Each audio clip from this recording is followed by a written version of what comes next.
관련해서 지금 말씀이 좀 있으셔가지고요. 네.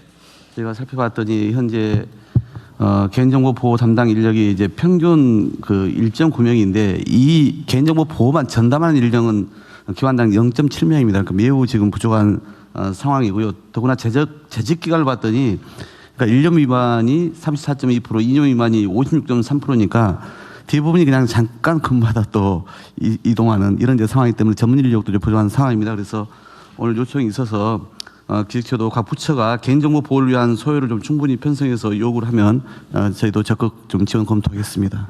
그 데이터청도 사실은 여기 관련이 좀 있는데 데이터청 어디? 네, 여기 있습니다. 네, 데이터청도 네. 지금 이 데이터청이 지금 통계청을 이제 확대 개편을 하다 보니까 아무래도 그 통계 업무에 좀 중심이 가 있는 측면이 있거든요. 그런데 아직까지 그렇습니다. 데이터처로 만든 이유는 데이터 관리의 비중을 통계보다 더 키우라는 뜻이었거든요. 네. 이름도 그래 바꾸고 저 부처의 위상도 올렸잖아요. 네. 그러면은 그 데이터 관리 이용을 어떻게 할 거냐에 대한 전문성도 확보해야 되고 또 개인정보위원회하고 데이터처는 좀 더 다르니까 집행부서고 그 집행부서가 어떻게 다른 부처와 어떻게 협업할 건지 어떻게 관리할 건지 활용할 건지 등등도 주도해서 네. 물론 여기는 이제 주로 보안보다는 활용에 중점이 가겠지만 그죠? 그렇습니다. 그래서 좀 지금보다는 관심을 좀 더 기울여야 될 것 같고요. 각 부처청의 데이터 개인정보 담당자와 사실은 데이터 담당은 거의 유사한 중복되는 측면이 있는데. 네, 현재 그 개인정보 담당하고 그리고 정보보호 담당, 즉 보안 담당이 같이 이렇게 하는 경우도 있고 좀 큰 조직 같은 네. 경우 따로 하는 경우도 있습니다. 근데 데이터 활용은 조금 다른 측면인데요. 네, 그러니까. 근데 네. 그게 사실 활용과 보안은 동전의 양면 같은 거잖아요. 근데 각 부처청의 이 전담 인력이라고 하는 게 순환보직으로 잠깐 왔다 가고 잠깐 왔다 가고 이런 실제 일이 안 되거든요. 이 문제를 어떻게 관리할 건지 이 데이터처에서 고민을 좀 하든지 각 부처청이야 사실은 여러 가지 일 중에 하나라서 그냥 순환보직 하다가 왔다가 그냥 업무 파악하다가 또 다른 업무로 가버리거나 승진해서 나가버리고 이러니까 그거를 어떻게 좀 전문성을 가지고 지속적으로 그 업무를 할 수 있는지를 연구를 좀 해보세요. 데이터처도 하시고 이거는 행안부도 좀. 저희 행안부에서 말씀드리겠습니다. 네. 지금 그 데이터 관리는 각 부처에서 CDO, 네. Chief Data Officer를 각 부처의 차관이 담당. 그 차관의 사실 그게 그냥 일 하나를 더 붙여놓은 거예요. 앞으로 차관의 업무에는 이것도 있다. 이렇게 해놓은 거지 사실은 뭐 전담관이라고 하기 어렵잖아요. 예, 그리고 이제 CPO 같은 경우에는 담당 인력이 부족해서요. 그러니까 지금 개인정보보호위원회의 요청에 의해서 51개 부처 96명을 보강해달라는 요청이 있었습니다. 그래서 기획예산처하고 인력 협의를 하고 있는 상황입니다. 근데 뭔 일만 생기면 자꾸 인력 증원 해가지고 전담 인력이라고 그렇게 하면 그 끝이 없고요. 기존 조직의 인력을 어떻게 재배치할 건지를 고민을 해야 될 것 같습니다. 예. 네, 어쨌든 이 문제는 대한민국의 최종 데이터 관리 책임자 CDO는 누구예요? 네, 데이터처장입니다. 데이터처장이에요? 네. 근데 데이터처장이 그 장관들보다 직급이 좀 낮다 보니까 말을 못한다는 설이 있던데.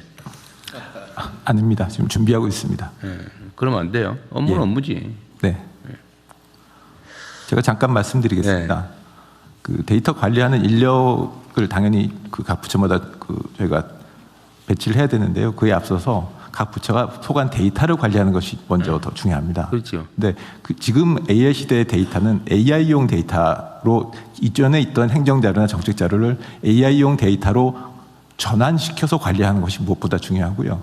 그걸 위한 지금 선도 모델이 사실은 필요합니다. 그래서 선도 모델을 하나를 잡고 그걸 각 부처에 확산시켜서 각 부처의 AI 데이터를 전체적으로 관리할 수 있는 시스템이 생길 때 그때 각 부처의 CDO들이 제대로 일을 할 수 있다고 저는 생각을 하고요. 그래서 그거에 맞춰서 저희가 그 보고서를 지금 작성하고 있습니다. 안을 만들면 네. 곧바로 보고드리도록 하겠습니다. 과기부 총리, 사실 과기부의 이 데이터 문제는 핵심 과제 중에 하나 아닌가요? 네, 맞습니다. 결국에 데이터가 그 AI의 핵심이고 사실 이 부분에서 데이터처럼 좀 긴밀하게 협조를 해야 됩니다.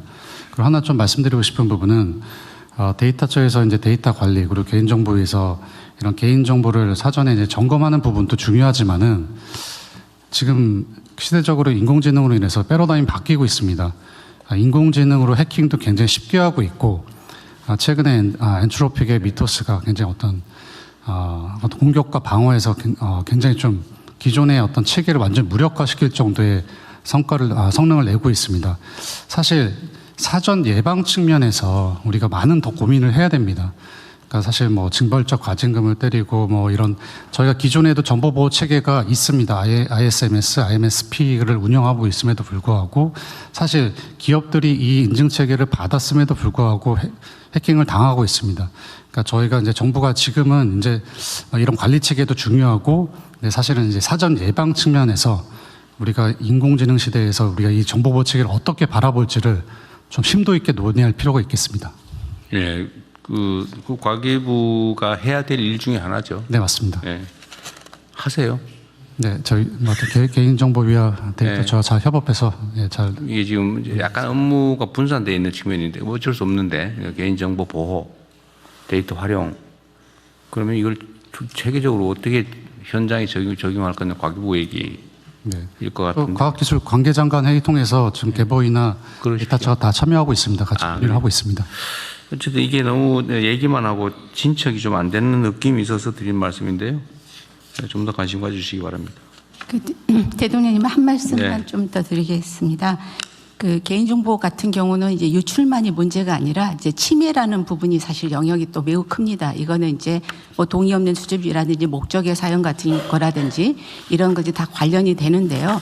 실질적으로 요즘은 개인정보를 보호만 바라보고 할 수가 없습니다. 이 활용의 다른 면, 그러니까 동전의 양면 같은 건데요. 그거를 활용을 전제로 해서 보호를 하지 않으면 실질적인 보호가 될 수가 없습니다. 네. 더군다나 개인정보가 아주 앞으로는 더욱더 많이 활용될 거기 때문에 그 여러 가지 데이터 활용 측면에서도 개인정보위가 그걸 감안해서 같이 계획을 세우고 기본적으로 이제 네. 안전한 혁신이 좀 이루어지도록 그렇게 노력하고 있다는 말씀드립니다. 네, 같이 하세요. 네. 네. 네. 다음은 2026년 여름철 자연재난 대책을 행안부, 기후에너지환경부 장관님 그리고 기상청장님께서 순서대로 보고해 주십시오. 네.